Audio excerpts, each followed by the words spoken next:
বৈচিত্র্য বলছিলাম যে উনি কেমন বিজ্ঞ মানুষ, বাচ্চা বয়সে, ছোট বয়সে।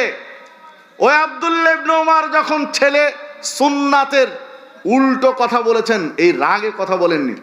এই আব্দুল্লাহ ইবনে ওমর রাদিয়াল্লাহু আনহু, আসরের আজান হয়েছে, হাদিসে দুইটি শব্দ আছে, জোহর কিংবা আসর, জোহরের অথবা আসরের আজান হয়েছে, সালাত আদায় করতে গিয়েছেন।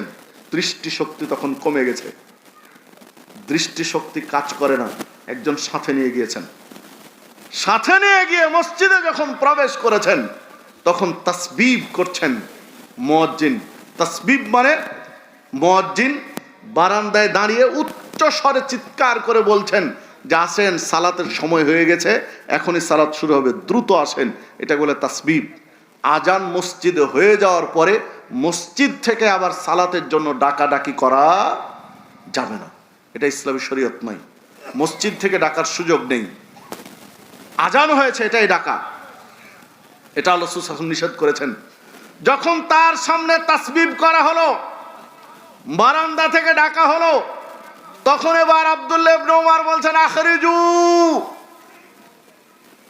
তোমরা আমাকে এখান থেকে বের করো, এই মসজিদ থেকে বের করে নাও, আমি এই মসজিদে সালাত আদায় করব না। ফাইন্না হাদিহি বিদা, কেননা এটা বিদাত, এই বিদাতি ব্যক্তির পিছনে আমি সালাত পড়বো না, আমাকে বের করে নিয়ে যাও।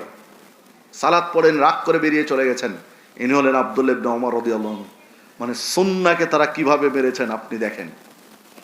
কারণ বিদাতি একটা বিদাত করছেন, এই রাগে তার পেছনে সালাত আদায় করেননি।